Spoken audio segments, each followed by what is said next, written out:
There are many arguments and controversies involving so-called exotic pets. You may have heard the claim that exotic pets are dangerous, or exotic pets are too difficult to care for, or even that people shouldn't own exotic pets. But before these discussions can even be had, we must first ask ourselves, just what is an exotic pet? How is this diverse group of animals defined and categorized? To find out, we can start by looking up the definition of exotic. This word has more than one definition. One definition of exotic is foreign or not native to the country. Another is strange or unusual in appearance. When a word exotic is applied to dancing, this describes a more adult-oriented activity involving strip-teasing or belly dancing. But when we apply the term to animal or pet, it seems that everyone has their own ideas of what first comes to mind. For instance, many people associate the word exotic pet with wild and subsequently dangerous animals. A wild animal is an animal that lives in the wild, but the word may also be used to refer to animals that are considered to be non-domesticated. While the word wild does not mean inherently dangerous, this adjective often implies an unrestrained, frantic, intense, or otherwise violent nature.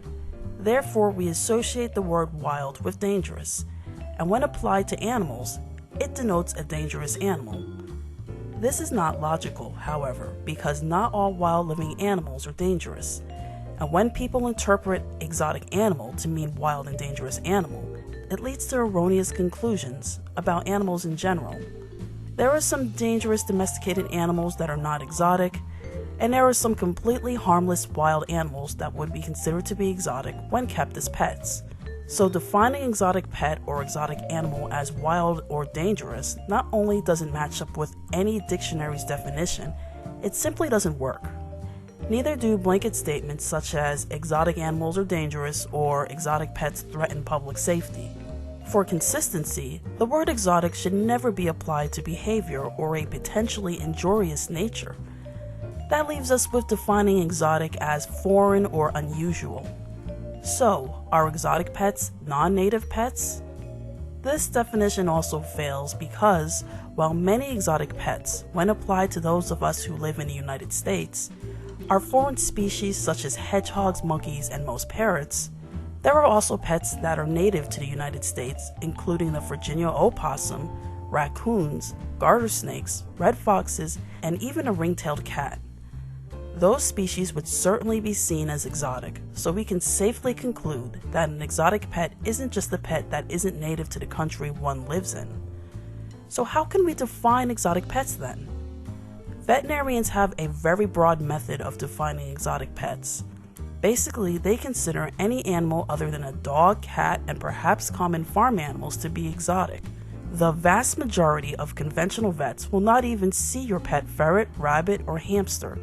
They are considered to be exotic animals. You will be told to see an exotic animal vet. However, even some vets that consider themselves to be exotic animal vets will not see pets like servals, foxes, and primates because, well, there's exotic and then there's really exotic. The veterinarian's broad definition of exotic pet just doesn't work. Just because rabbits are less common than dogs doesn't really make them exotic in the same sense as a Bengal tiger. Plus, rabbits are domesticated. Are all domesticated species non-exotic pets? Not necessarily. When thinking of domestication, most people think of dogs and cats. But chickens, horses, rats, guinea pigs, goldfish, and even camels are also domesticated. Chinchillas, hedgehogs, and pot-bellied pigs are all domesticated to various degrees. This just shows that domestication isn't as easy to define as people tend to think. Things get even more complicated when you consider that some animals are domesticated, although not as pets, such as domesticated mink and red foxes. Therefore, domestication cannot come into play when defining an exotic animal, because domestication is more of a spectrum and differs by species and history. This leaves us with the one true way of defining an exotic pet, and that simple conclusion is any unusual or uncommonly owned pet. If you think this is a broad category that will shift depending on one's culture, subjective opinion, and location, you'd be correct. If you live in the United States, for instance, statistics show that the most commonly owned pets in the United States are, from most popular to least popular, dogs, cats, freshwater fish, birds, small mammals, and then reptiles. Horses are less common than all of those animals, but this is obviously due to most people not having the land, knowledge, or expense needed to own them. So this leaves us in a bit of a bind.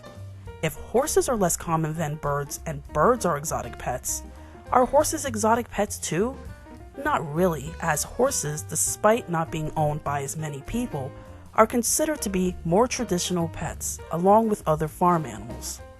So while commonality is considered, we need to adjust the criteria for species that are common in rural areas, where there are environments suitable for those animals, because in most situations, horses, pigs, chickens, and goats aren't owned in a city. Animals like camels, ostrich, alpacas, and reindeer are often called alternative livestock and can also be considered exotic. Some species that are common in other countries, such as water buffalo and yaks, would be considered exotic in the United States. So as you can see, the word exotic will depend on who you are, where you live, and your opinion on how traditional a pet is. For some people, reptiles like ball pythons are common. For others, hamsters are not traditional when compared to cats and dogs. Nearly any pet that is not a dog, cat, or common farm animal can be considered an exotic pet. This shows us why placing exotic pets into one category when discussing how dangerous they are or whether or not people should own them is not an accurate approach. We hope you enjoyed this video and learned something interesting about the fascinating world of exotic animals, our relationships with them, as well as why we must discuss the topic of exotic pets on a species basis. If you would like to learn more about exotic pets and other animals, be sure to subscribe and please like this video. Thanks for watching.